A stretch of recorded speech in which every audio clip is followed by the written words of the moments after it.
was really good.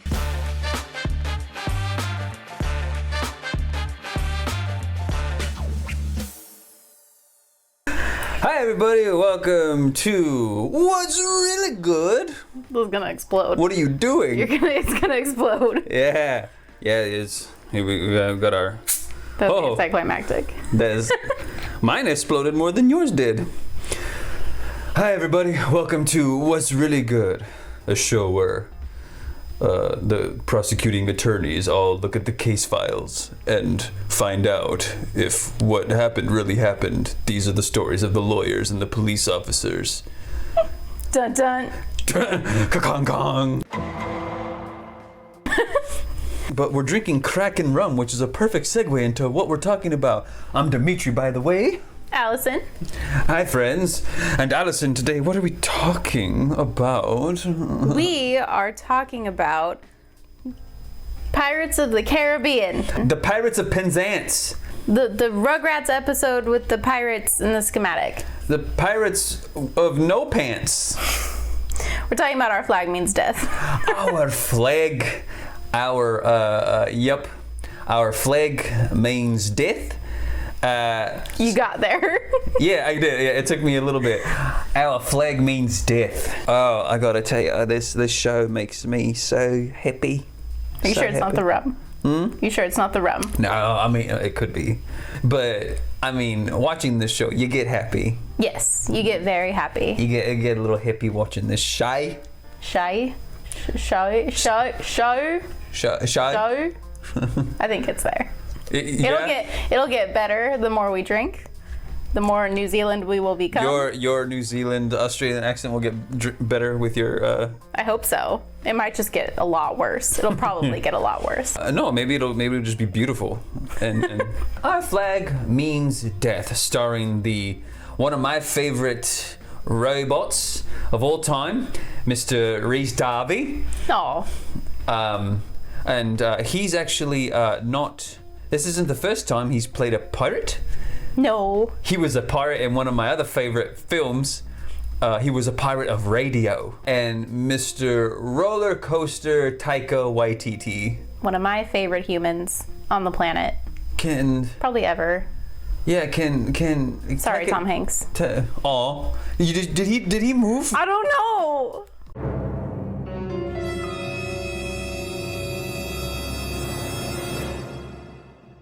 Did he move Tom Hanks out of the running? He might have. We don't know.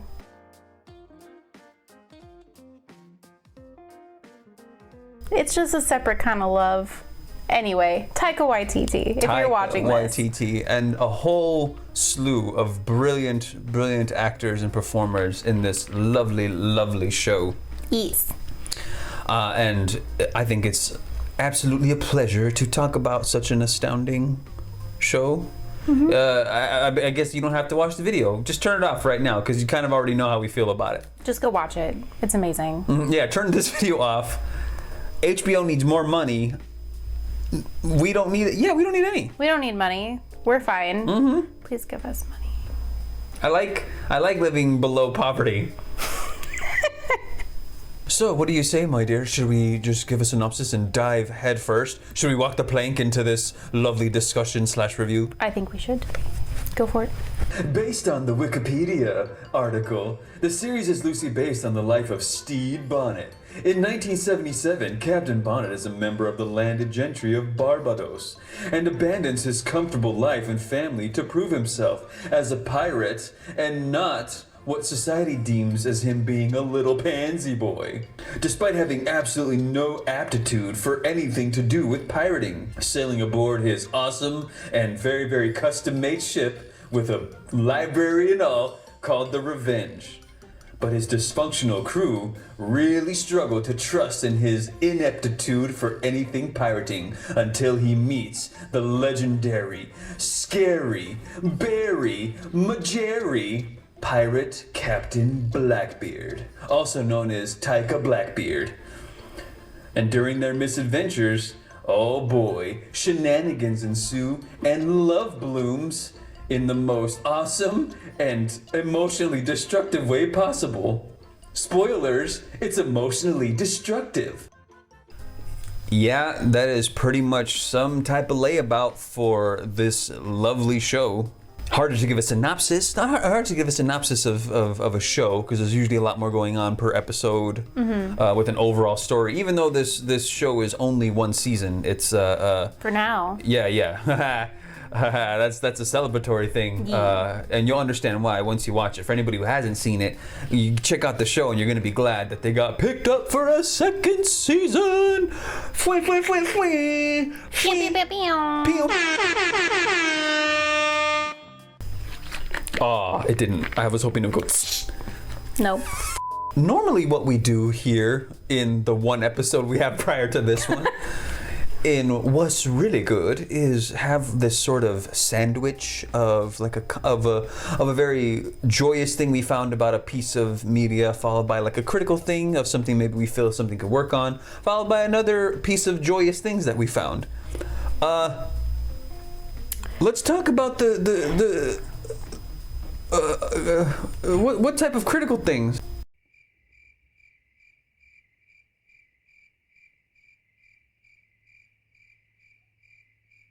There are none.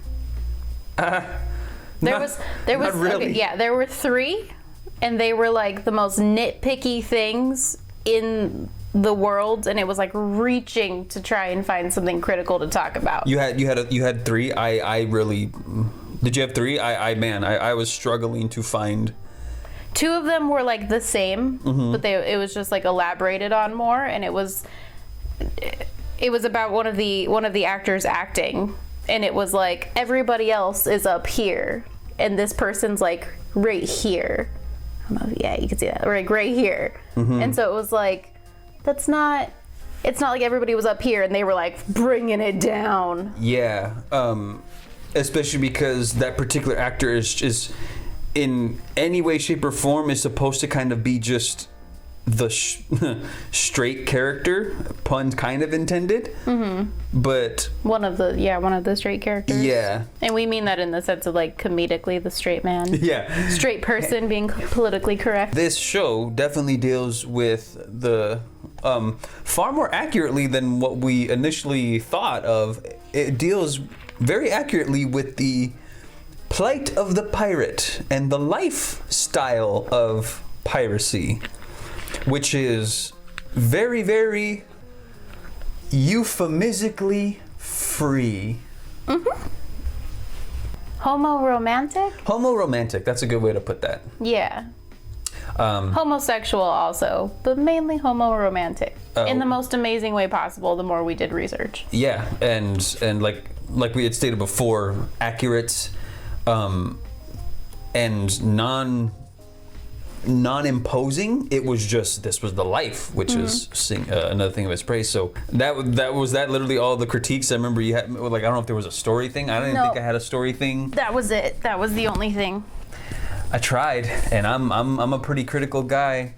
No more so than for myself, but man, I couldn't be. This was lovely. And I would say even more so, like I don't know, in the past year of just working with children, I've become very critical of things, and I couldn't. It was very nitpicky and reaching, and I was like, well, this doesn't seem to fit our format to give all of these amazing praises about this show, and then the 1 or 2 critiques being just kind of ridiculous. So then let's move on to the real meat and potatoes with a little bit of vegetables. You know, vegetables are good for the soul. Vegetables. Gotta eat your vegetables, child. Ooh, child. Broccoli gonna make everything better. Go ahead and give us some bullet points. All right. So instead of doing critique, praise, praise, critique, praise. Sandwich. We found 3 elements of this show that are worth really singing just praises about. They essentially are the design of the show, the characters in the show, and then just the story itself. And we'll get into what all of those mean. And disclaimer, we absolutely know, and all of you should know out there in TV land, there's no way we can cover everything. No. This would be a 5-hour video. And by 5 hours, she means like a 5-day. You can take each character and just pull out little moments that just shine like a firework. Mm-hmm. That's a Tyler Perry song, right? Yes, Tyler Perry wrote Firework. I need you to cut to Baby You're a Fire. Baby You're a Firework. Yep, I'm gonna do that. So kick us off, Maestra Alison. All right, so the first one being design, the lovely, lovely design of this show. I would say the first thing that we could talk about is just the fucking direction. You're talking about composition of shots and everything? Yes. Yeah. Quick cuts, the way things are put together, the fucking way things are shot. Oh my God, it's masterful and beautifully done. And simplistic, like beautiful, masterful, but also comedy has like that weird, like, it's not weird, but comedy has that simplicity of very directness. I can go to example, Edgar Wright, the director of Hot Fuzz and Shaun of the Dead and everything. Masterful at this, where the cuts are so they're executed beautifully for comedic effect. Mm-hmm. He's a master at that, and all the directors of this show just so we got to hand that up to the directors and the editors to know exactly how to like how to composite how to put the composition in their shots for like maximum comedic effect, yes, but also for very much for the drama too. At its spine, it's comedy, but it makes the drama all the more punctuates the drama. Yeah, all the when more. it shows its heart. Mm-hmm. It shows its heart. Yeah. And a lot of that comes from just sort of the way things are shot, like especially when they do quick cuts to Steed's life as a kid or life with his marriage and things like that. Usually in silence. Yeah. It'll be like a quick It'll silent. be like a quick cut to a silent scene so that you are just, oh my God, you're just pierced in the feels. I don't know exactly what technique it's actually, I'm not sure who invented that technique, but just to have those, it's usually it's a very minute flashback. But yeah, usually because like he's regretting, he's taking a moment of pause to think about the life when he gets stabbed. Yeah. Twice. It's all the psyche. It's your memory. It's your life flashing before your eyes. Mm-hmm. It's a way to convey that a memory has resurfaced because of what is happening in the moment. Yeah. Is it unique to this show? No, but they do it. But it's done so well. Yeah, they wielded that sword so beautifully. And it's used so sparingly so that when it is used, like, it always builds on the story. It's never just like, hey, look at how cool we can shoot things. Like, every cut to his past and those quick silent cuts are for a reason. And they are sometimes shot differently depending on like how he's remembering things, mm-hmm. like the dinner scene. Yeah. In one memory, it's a happy, I'm sitting with my family and we are enjoying a meal. And then later on, it's she is giving me the I fucking hate your guts look. And you're mm-hmm. just like, oh, that dinner is completely different because of the way his life is going right now. The moonlit scene between Steed and Blackbeard, the first kind of... Mm-hmm. You wear nice things well? Yes. I believe it's... my favorite episode. I believe it's after the dinner, the aristocrat dinner. Yeah, it's episode 5. It is yes, the spark. Episode 5. Yeah, it is the spark of what could... It's weird because it's all going to bleed over, but it's weird that shot is a clue to both bromance and romance. Mm-hmm. It could be a little ambiguous, but the important thing is it's very much affection and love, which I love. Mm-hmm. Speaking of the moonlight, that brings us to the next beautifully done thing that is my favorite thing in all of the land. Which is lighting? The lighting. Oh, I didn't mean... Okay, I'm sorry. Here, we'll do that again. What is you... It'll bring us to what? The lighting. She said it, not me. You suck, you jackass. Love the lighting design of this show. Why do you love lighting design so much? Because it's one of those things, and I will give Mr. Plinkett credit for this statement. Mr. Plinkett. You might not have noticed it, but your brain did. Whenever lighting design is done, it is done for a reason. You know, lighting designers don't just splash color on something and be like, hey, that looks pretty. It's done for a reason, and that's why it's a masterful art. And the lighting design that is done in this show is just freaking phenomenal, and it makes me just happy all the time. Excuse me, I have my phone. It has all of our notes on it. So. Yeah, if you see these random bright lights of stuff, it's just our phone. Classic YouTube. Yeah. I'm just gonna put that there. Pretend it's not there. Let's pretend it's not there. We're like magicians. Are you ready to be amazed? You can't see my notes. I'm not staring at my crotch. It's my notes. Sorry. Don't look over here. Look over there. Look at the crotches. Look at the crotches. Yeah. Look at crotches. This is an episode about piracy. We're free. This is freedom. This is freedom. It's crotch to freedom. Do whatever you want. Lighting is very much, every aspect of a production of this quality is usually thought out. Even if it's an accident, it usually comes from the fact that you were thinking it through. And that's attributed to many people who work on these things to entertain all of us and stick with us. Hence the beauty of storytelling. But yeah, I know the one example that we both agreed upon near the end of the show was the magenta light of Blackbeard having been what he perceives to be betrayed by Steed. He floats away back to the ship. We saw the shot and we were like, why did they choose magenta for that particular moment of him going back to the ship after he thought he was completely disregarded by Steed?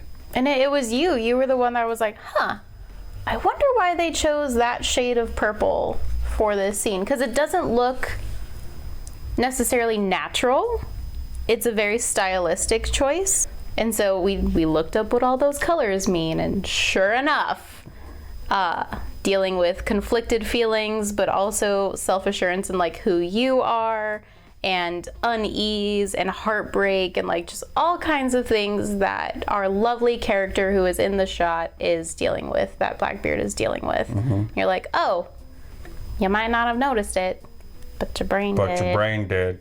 Thank you, Mr. Fat Plinkett. Fuck. Another one is when lovely Jim. Jim is the resident badass of the Revenger. Yes, Jim is amazing. We love Jim. Yeah, Jim is potentially the most skilled fighter. They are they got knife training from nuns. Hey, you can't have a better backstory. We have a lovely setup and payoff when it comes to Jim and lighting design. And in the episode where the whole crew happens upon the nunnery where Jim was raised, Jim and Alawande have a conversation about favorite colors. What's your favorite color? That's something I should know about you. And Alawande being another character, another yes. pirate. Another of the like the even keeled pirates, very smart. Not a crazy character, just kind of along to the right, but needs to be there. Definitely needs to be there. And we see their lovely relationship grow on this show as well. A romance. Yes. A lovely romance. A lovely romance. And they are at a point of contention with each other because Alawande feels as though Jim has been keeping secrets and like, I thought we were closer than that and that sort of thing. And so he asks them, what's your favorite color? I don't even know what your favorite color is. I thought I knew you and I don't even know what your favorite color is. And Jim responds that it's teal. And normally you would be like, that's just like a throwaway conversation. Then in our lovely season finale, when Jim returns to the Revenger? Yeah, that's the name. Yeah, that's stage ship. This is for Reach Darby. Hands off the ship, you lesbian. That's not the line from Pirate Radio. Hands off, you lesbian. But it's from Pirate Radio. Yeah. But when Jim returns to the ship after being gone for a while, they are lit in a lovely teal that makes sense for the time of day and being on the ocean. And Just like the tint of the windows. Yeah, it's like coming through the tint of the windows, but it lights them perfectly in a teal. And then when Alawande comes on, it's this lovely golden teal, and it's just stunning. And you're like, oh, hey, lighting design, because that's your favorite color, and it's the two of you coming together and like finally having a lovely relationship. Lighting design. I get so excited. I think it's so cool. Right then, they have sweet, sweet pirate love. They have sweet, sweet pirate love, and it's amazing. I heard that they used the same technique that they used for the new Batman with Robert the Edward Pattinson. Robert Edward Cedric Diggory. Robert Cullen. Edward Lighthouse Cedric Colin Farrell Diggory. Colin Farrell Diggory. Colin Farrell Diggory. Mr. Awesome Patrickson. Mr. Robert Awesomeson. They used a technique where they basically just had a really, really huge, humongous video screen that acted as the sky and the ocean, which I'm pretty sure it is very much, from what I've seen, it's very much a Hollywood, and people are trying to get this technology going because it can probably save a lot of money being on location or something. You just have this really, really big screen that is your background that can be anything you want it to be. And it looks really nice. Yeah, it's not distracting or... because they can actually play it while they're filming, right? Yeah, it plays live like if something's so your happening. actors actually feel like they're somewhere. It's done so well, you don't even know it's there. It's invisible, which is usually what a lot of production people will say. That's kind of their job. They do something so magnificent, so you're in the world that you're just... You don't even realize. Yeah, you don't realize it. You're basically the weights are taken off, so you can just enjoy what's happening. But it's a very, very crucial point, because if it's not there, oh boy, you notice. Oh, can you notice it? And it's all you notice. It's terrible. It's terrible. The ships all look great. The costumes. Yes, the all costumes look are great. amazing. They're hilarious. It's like everybody's character is so defined beautifully with their little costume pieces, especially all Resident Blackbeard. Oh my God. You had something to say about Blackbeard's outfit, aside from the fact that He looks hot. She loves the way he looks. This is the face she makes every time he comes on screen. And I'm like, Jesus. I don't think you would be with me if that's the face I made every time he came on screen. I'm completely okay with it, because that impractical costume is sexy, as they say. Impractical? What are you talking about? It has all of his compartments for his knife and his gun. Oh no, but you said you were commenting on the leathery aspect, which is probably that's super so like impractical. Yeah. I'm not sure how many pirates, maybe it could be wrong, somebody let us know, but I'm not sure how many pirates really got like that daddy leather look going in the middle of the ocean. I'm pretty sure that's a very... like leather shrinks in humidity. Yeah, it's humid and there's water everywhere. In the Caribbean. Yeah, after 28 minutes, poor Blackbeard's outfit wouldn't have fit him anymore. Although they are some pretty tight leather pants. We're gonna move on. You see this? And she's not drunk. She thinks she is. Character. But the point is, I know Taika's hot. I know that. Especially, dude, when Taika cut his, like, even when, I know you like him with the beard and everything, but like when he cut his hair and he has like this long, he looks like a beautiful elf made love to like Maui from Moana, Moana? and then they gave birth to Taika, to lovely Taika Blackbeard.